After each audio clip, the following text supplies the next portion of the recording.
کرنا حلی کی جنگ کے بعد وہ راکٹس ولیم کانگریو نے انگلینڈ بھیجوا دیے جانچ پڑتال کے لیے، اس کی تکنیک سمجھنے کے لیے، جسے آج کی سائنسی زبان میں ہم ریورس انجینئرنگ کہتے ہیں۔ ٹیپو سلطان کی موت کے ساتھ اس خواب کی بھی موت ہو گئی، کم سے کم 150 سال کے لیے۔ پنڈت جواہر لال نہرو کی بدولت وہ راکٹری کا خواب ایک بار پھر ہندوستان میں زندہ ہوا۔ پروفیسر سارا بھائی نے اس خواب کو حقیقت بنانے کی ذمہ داری اپنے سر لے لی۔ بہت سے تنگ نظر لوگوں کو اعتراض تھا اس بات پر کہ اس ملک میں جہاں لوگوں کو 2 وقت کی روٹی نصیب نہیں ہوتی، وہاں ان سپیس اڑانوں کو، ان خلائی تحریکوں کو کیوں ترجیح دی جا رہی ہے۔ لیکن پردھان منتری پنڈت نہرو اور پروفیسر سارا بھائی کے نظریے میں کسی قسم کا مبالغہ نہیں تھا۔ ان کے نظریے بالکل صاف تھے کہ اگر دنیا کے ملکوں میں اور دنیا کے مسئلوں میں کوئی حصہ لینا ہے، شرکت کرنی ہے، ہندوستان کو کوئی حیثیت حاصل کرنی ہے، تو سائنس اور ٹیکنالوجی کی ترقی اور خود مختاری، سیلف ریلائنس اشد ضروری ہے، اور ان کا مقصد طاقت کا مظاہرہ ہرگز نہیں تھا۔ سہج پکے سو میٹھا ہوئے۔ تھمبا میں 2 راکٹ سہج پکے مگر کامیاب ہوئے، ایک روہنی، دوسرا مینیکا۔ اگلا سال لگا ہی تھا جب پروفیسر سارا بھائی نے مجھے دہلی بلا بھیجا۔ ایک میٹنگ تھی اور میٹنگ میں group captain V S Narayanan سے میرا تعارف کرایا گیا، جو ایئر ہیڈ کوارٹرز سے تھے۔ پروفیسر سارا بھائی نے ریٹو تیار کرنے کا ارادہ ظاہر کیا، rocket assisted take of system, ایک ملٹری ایئر کرافٹ جو راکٹ کی مدد سے اڑایا جا سکے بڑی چھوٹی سی جگہ میں۔ شام تک یہ خبر بھی عام ہو گئی کہ ہندوستان ایک خود ساختہ ملٹری ایئر کرافٹ تیار کر رہا ہے اور میں اس پروجیکٹ کا مختار ہوں، ذمہ دار ہوں۔ میں کئی طرح کے جذبات سے بھر گیا، خوش بھی تھا، شکر گزار بھی، خوش قسمت بھی، اور ایک احساس ہوا تکمیل کا، فلفلمنٹ کا۔ 19ویں صدی کے ایک شاعر کی یہ سطریں بہت یاد آئیں۔ ہر دن کے لیے تیار رہو، ہر دن کو ایک طرح ہی ملو، جب اوکھلی ہو برداشت کرو، جب دستہ ہو تو وار کرو۔ ریٹو پہ کام کرتے ہوئے 2 اہم واقعات ہوئے۔ پہلا تو یہ تھا کہ اپنے دیش میں پہلی بار اسپیس ریسرچ کا 10 سالہ پروگرام تیار ہوا، جس کے آتھر تھے پروفیسر سارا بھائی۔ میرے لیے وہ ایک ایسا رومانی مینیفیسٹو تھا جیسے اسپیس سے عشق کرنے والے کسی شاعر کی رومانی نظم ہو، جیسے کوئی اپنے دیش کے آسمان سے عشق کرنے لگا ہو۔ اور دوسرا واقعہ منسٹری آف ڈیفنس میں میسائل پینل کا تیار ہونا۔ نارائنن اور میں، ہم دونوں اس پینل کے ممبر تھے۔ اس وقت تک بھوش کی آنے والی SLV سیٹلائٹ لانچ وہیکل کا ناک نقشہ بھی تیار ہو چکا تھا۔ پروفیسر سارا بھائی اپنے دیرینہ خواب کو تعبیر دینے کے لیے کچھ اور ساتھیوں کا چناؤ کر چکے تھے۔ میں خود کو خوش قسمت سمجھتا ہوں کہ مجھے اس پروجیکٹ کا لیڈر چنا گیا۔ اس پر پروفیسر سارا بھائی نے مجھے ایک اور ذمہ داری بھی سونپی کہ لانچ کی 4تھی سٹیج میں ہی ڈیزائن کروں۔ یہ معمول تھا، میرا عادت تھی کہ ہر میسائل پینل کی میٹنگ کے بعد میں جا کر پروفیسر سارا بھائی کو پوری تفصیل، پوری رپورٹ دیتا تھا۔ دہلی میں ایسی ہی ایک میٹنگ کے بعد 23 دسمبر 1971 کو میں تریویندرم لوٹ رہا تھا، اور اس دن پروفیسر سارا بھائی تھمبا میں SLV کا معائنہ کرنے گئے ہوئے تھے۔ دہلی ایئرپورٹ کے لاؤنج سے میں نے انہیں فون کیا، پینل میٹنگ کی تفصیل بتائی۔ پروفیسر سارا بھائی نے مجھے کہا کہ میں تریویندرم ایئرپورٹ پر ان کا انتظار کروں۔ میں جب تریویندرم پہنچا تو فضا میں ایک ماتم بچھا ہوا تھا۔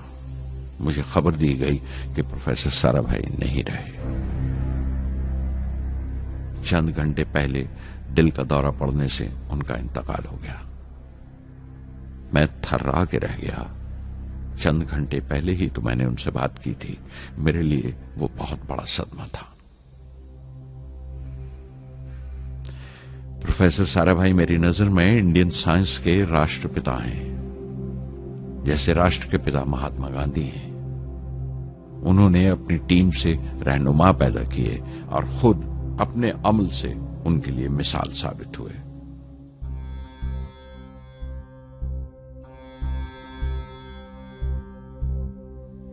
నానాటి బతుకు నాటకము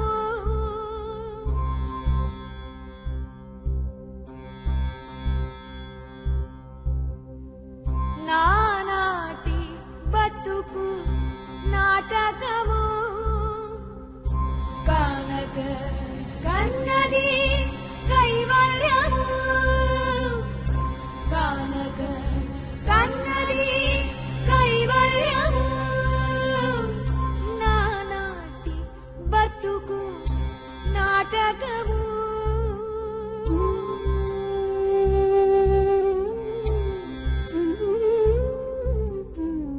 తెగదు పాపము తీరదు పుణ్యము నగి నగి కాలము నాటకము